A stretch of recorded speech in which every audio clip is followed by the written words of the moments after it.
Merak Sinanding. Cerpen Sani B. Kuncoro. Narator Widyawati Puspita Dewi.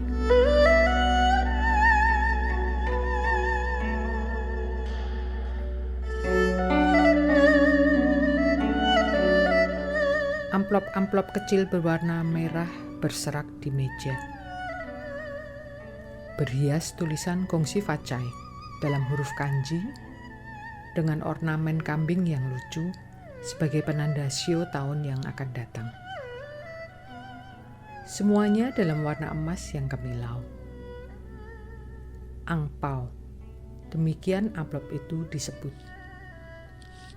Ang adalah merah, pao bermakna bungkus, bungkus merah. Jemarimu bergerak pelan memasukkan lembaran uang kertas baru dalam tiap amplop dan merekatnya dengan rapi. Ada yang kau isi dengan beberapa lembar 5.000-an atau 20.000. Beberapa yang lain kau isi dengan satu lembar 100.000 atau hanya Rp1.000. Suamimu melengkapi tiap amplop itu dengan seutas benang merah sebagai penggantung. Di ujung ruangan, sebatang pohon kecil dengan dahan yang menjulur berbagai arah, seolah telah menunggu kalian menggelantungkan bungkus merah kecil itu padanya, demi menjadikannya sebagai pohon angpao. Pohon angpao. Tepat pada hari Imlek nanti, pohon itu akan membagikan rezekinya pada siapapun yang berada di rumahmu. Tidak hanya anak cucumu atau sebatas kerabat, melainkan juga setiap tamu dan para pekerja di rumah dipersilahkan memetik angpao. Satu angpao bagi setiap orang. Kau selalu suka melihat gurat wajah yang menyimpan harapan berbaur cemas itu. Ekspresi kecewa yang muncul saat mereka mendapati angpao yang dipetiknya hanya berisi 1 atau 2.000. Justru terasa lucu. Tak akan lama kekecewaan itu karena dipastikan mereka segera tahu bahwa itu hanya sekedar jebakan.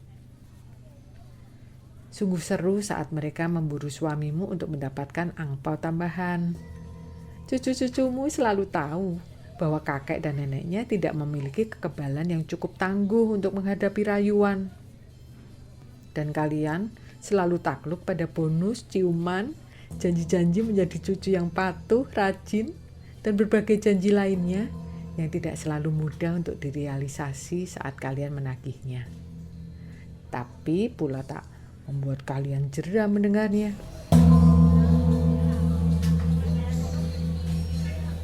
Demikianlah pohon angpao itu memberikan kemeriahan dan sukacita perayaan Imlek di rumahmu setiap tahun. Sudah bereskah semua persiapannya? Suamimu bertanya. Dituangkannya teh hijau panas pada cangkirmu yang separuh kosong. Hampir siap, jawabmu sembari berterima kasih. Hanya tinggal membuat kue keranjang. Simbok belum selesai menumbuk beras ketannya. Tak perlulah membuat kue keranjang sendiri setiap tahun, akan sangat melelahkan. Tahun depan beli yang sudah jadi saja, suamimu menyarankan. Ada desakan yang membujuk dalam kalimat itu. Kau ingat sudah berulang kali dia mengutarakannya. Bujukan yang secara refleks mengarahkan arah pandangmu pada meja abu di ruang depan. Sebuah meja marmer dengan foto mendiang kedua mertuamu. Meja yang kau rapikan setiap hari. Selalu kau pastikan tidak ada abu dupa yang berceceran saat batang hiu dinyalakan untuk berdoa. Senyum mertuamu dalam foto itu seolah menyapamu setiap hari.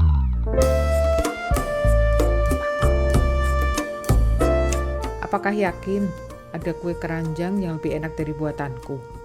Kau bertanya. Suamimu mengerling lalu menggeleng.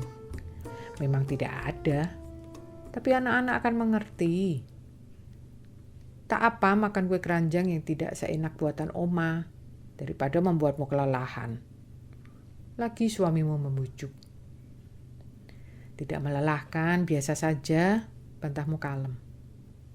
Hanya sekedar mengawasi dan memastikan takaran bahannya tepat. Sebenarnya Giok sudah bisa melakukannya, bukan? Suamimu mendesak dengan mengajukan putri sulungmu. Ya sih, hanya kurang telaten. Dia sering mengabaikan kalau daun pembungkus kue keranjang itu bukan sembarang daun pisang, harus daun pok pisang batu. Tampaknya sepele, tapi penting, karena daun itu akan mempengaruhi aroma kue. Dia juga tidak melemaskan daun itu dengan pengasapan, sehingga sering pecah saat proses pencetakan. Membuat kue tidak terbungkus rapi.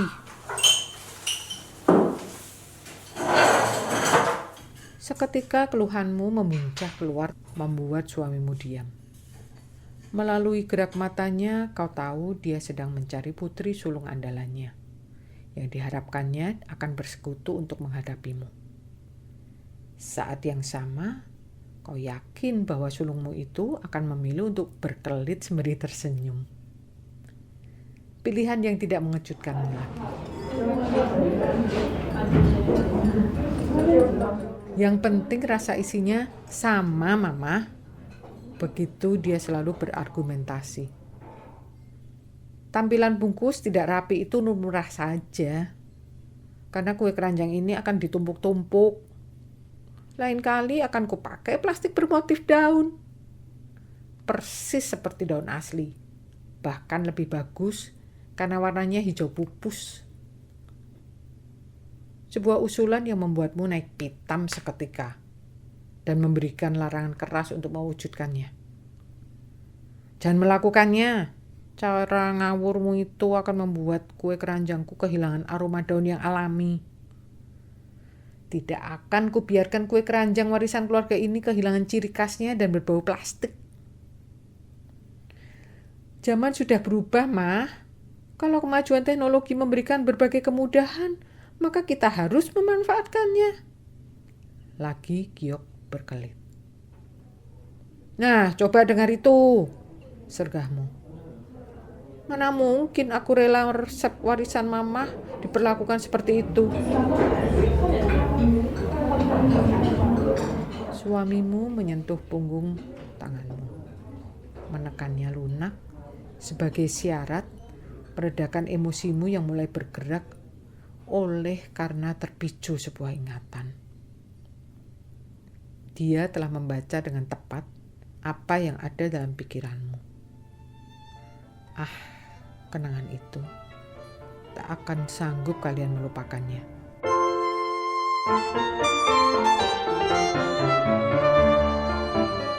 Kamu itu keturunan priayi, ibumu saudagar batik, dan kami ini keturunan Cina Totok.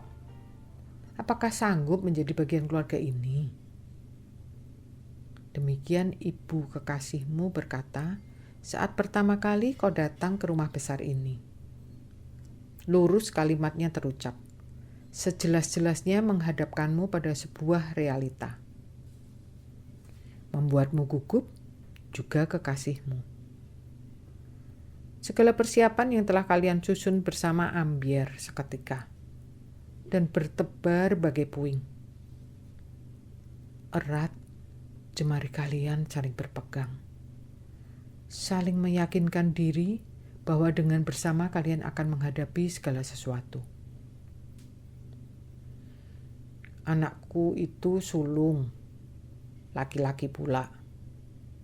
Dia akan menjadi penerus utama keluarga kami. Maka bebanmu tidak ringan, karena kau akan menjadi kakak bagi semua iparmu. Adalah kewajibanmu meneruskan tradisi keluarga. Apakah mampu? Saya akan belajar. Jawabmu pelan tanpa bimbang. Bila gagal, kami akan terus belajar sampai berhasil. Sambung kekasih menguatkan jawabanmu.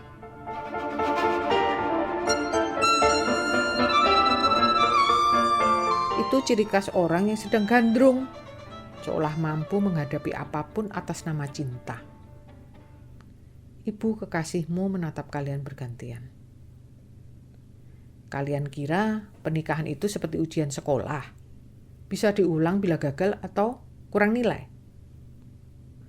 Bukankah Mama selalu mengatakan bahwa kesalahan adalah pelajaran berharga? Tapi kesalahan dalam pernikahan itu tidak sederhana. Pernikahan itu melibatkan 2 keluarga besar, bertambah dengan anak-anak kalian nanti. Maka segalanya harus diperhitungkan dengan seksama sejak awal. Pernikahan dengan latar belakang keluarga yang sama pun tidak akan mudah. Apalagi kalian yang berbeda begini, kata ibu kekasihmu dengan nada keraguan yang tak tersamarkan. Bukan keraguan yang asing bagimu.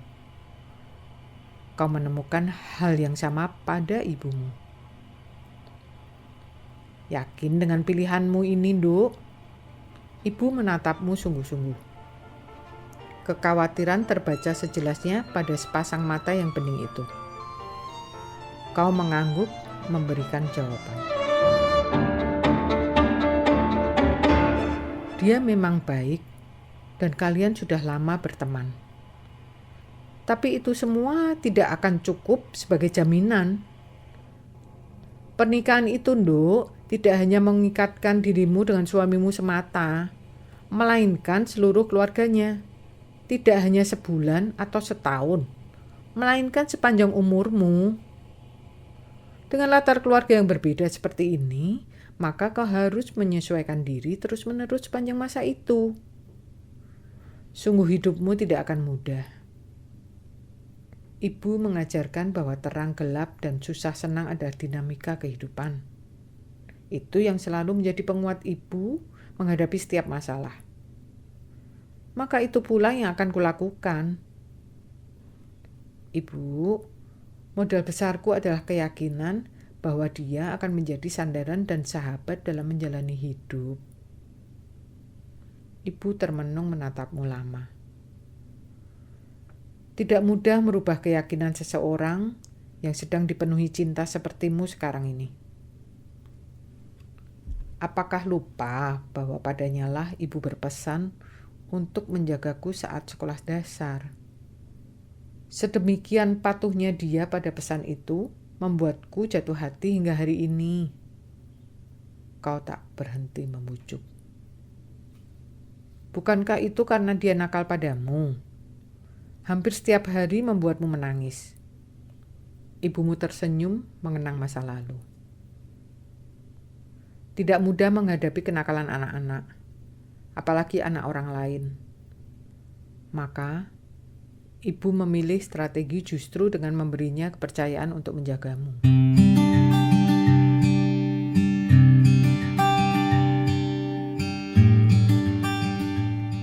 Kau tersipu. Strategi yang berhasil baik. Sepanjang masa itu dia telah memberikan tanggung jawabnya. Tidakkah ibu akan kembali memberikan kepercayaan untuk menjaga periode hidupku selanjutnya? Tapi Nduk, ini berbeda, keluh ibumu bimbang. Dia telah membuktikan diri dalam hal kecil. Apakah ibu akan mengabaikannya dan memilih mempertimbangkan orang lain hanya karena latar suku yang berbeda? Kau merajuk manja. Memohon dengan sungguh. Kau ingat betapa panjang ibumu menimbang permohonanmu ketika itu. Melewati perenungan dan doa malam yang berulang-ulang hingga suatu senja. Mendiang ayahmu berpesan satu hal, yaitu melepasmu pada seseorang yang tidak akan mematahkan hatimu. Itu yang akan ibu minta kepadanya. Ibu menatapmu lembut. Hatimu merebak dalam kehangatan yang tak terjelaskan. Kalau dulu dia sanggup mematuhi pesanku untuk menjagamu, tentulah kini akan sanggup dipenuhinya harapan ayahmu. menjaga hatimu tetap utuh dalam kasih sayang. Sebuah permintaan yang tidak sesederhana tampaknya, tetapi kekasihmu tak gentar oleh permintaan itu. Sama sepertimu yang tak gentar menerima syarat calon mertuamu.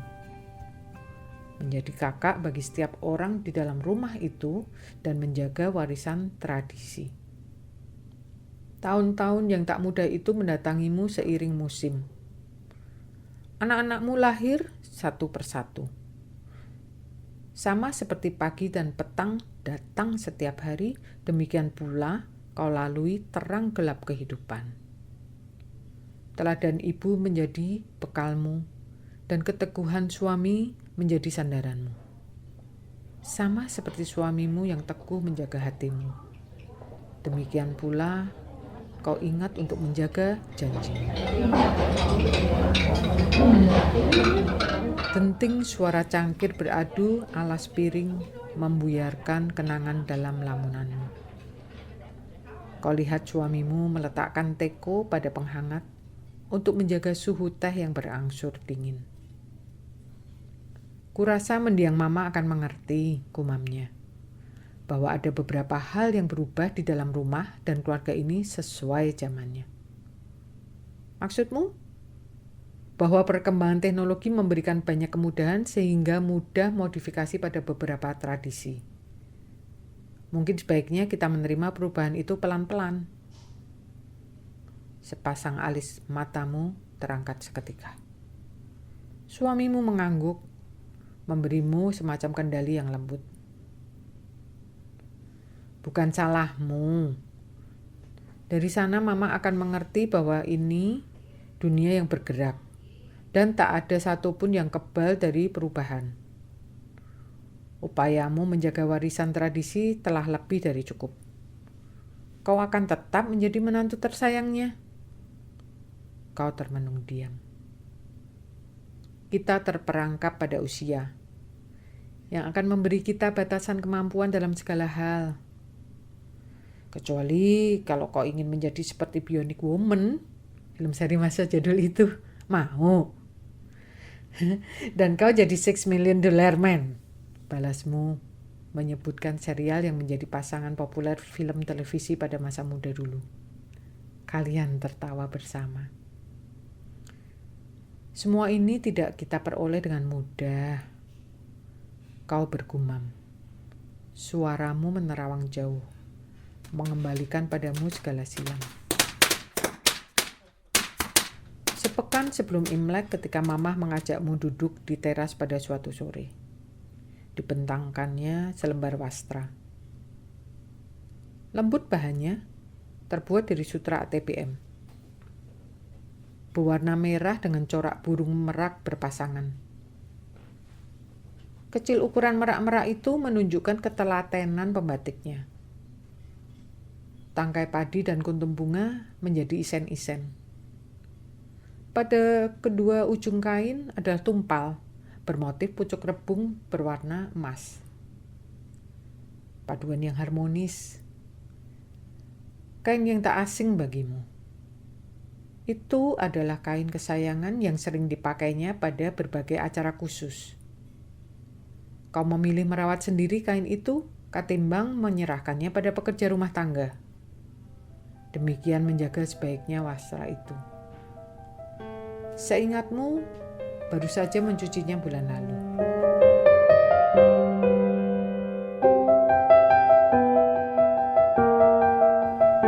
Kau dari keluarga pembatik, apakah tahu nama corak kain ini? Sudah lama mama ingin menanyakannya. Dia bertanya. Kata ibu namanya merak sinanding, merak yang berpasangan. Sinanding, apakah berarti bersanding? Iya. Kau mengangguk dan membentangkan kain lebih lebar. Melambangkan perjodohan. Tumpal pucuk rebung melambangkan umur panjang, karena rebung adalah bambu muda dari pohon bambu yang terus bertumbuh melewati berbagai musim. Maka perpaduan motif ini bermakna keabadian sebuah perjodohan. Nama yang bagus, serasi dengan sejarahnya. Mamah membelai kain batik itu. Nenek yang mewariskan ini padaku. Ada sejarahnya? Tanyamu antusias. Ibuku mengatakan hal ini wastra kuno. Sekarang tidak mudah mendapatkan pembatik yang mampu membatik serumit dan sehalus ini. Corak merak masih sering dibuat, tapi dengan ukuran yang besar. Bagaimana kisah kain ini, Mah?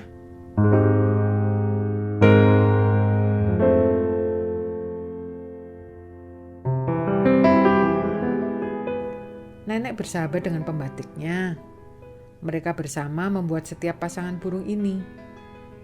Nenek mencanting satu sisi merak dan sahabatnya melengkapi sisi yang lain beserta corak pelengkapnya. Kain ini untuk merayakan Imlek.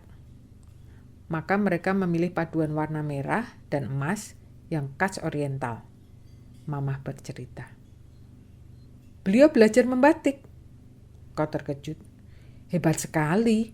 Jadi mereka berdua yang merancang wastra ini. Mamah mengangguk. Itu yang nenek ceritakan padaku. Maka dia berpesan supaya wastra ini dijaga dengan sangat baik. Luar biasa. Kau bergumam.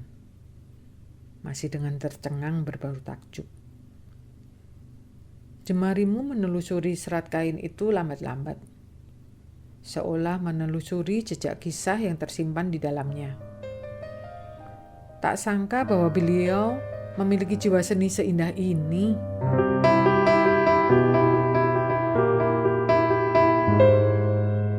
Mamah tersenyum menatapmu lembut.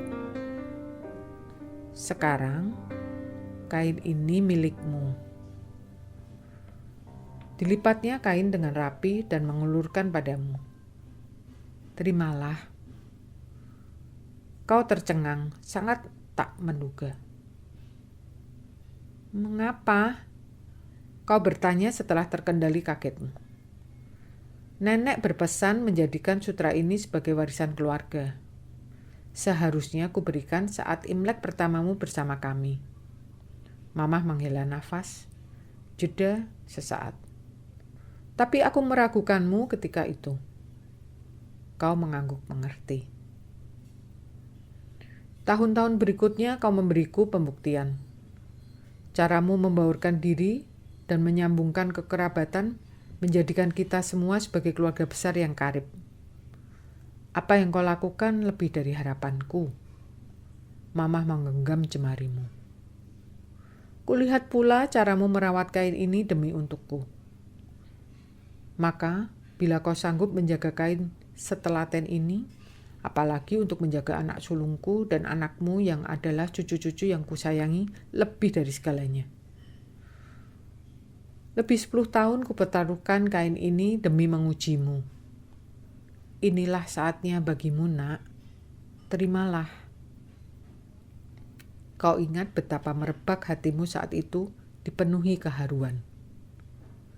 Di pangkuanmu wastra merah dengan corak merak emas itu berkilau-kilau dalam cahaya matahari sore. Dalam tatap mata yang mengabur oleh genangan air mata, kau dapati ketulusan kasih seorang ibu.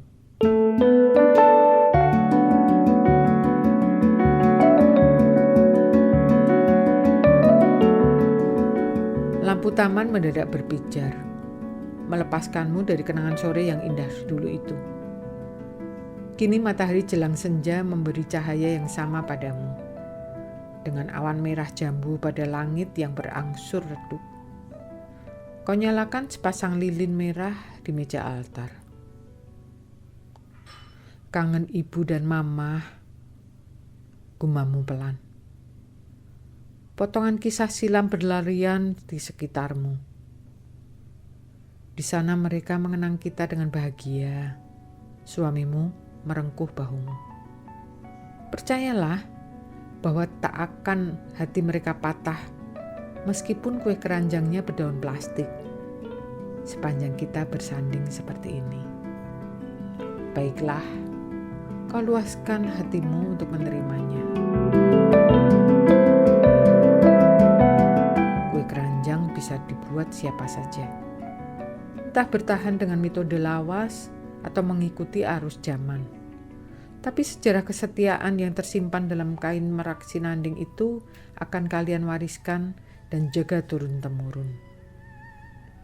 Napasmu terhela panjang. Imlek masih sepekan lagi. Pohon angpau di pojok ruang itu berdiri sabar menanti saatnya datang berbagi rezeki. Sinian Kuala.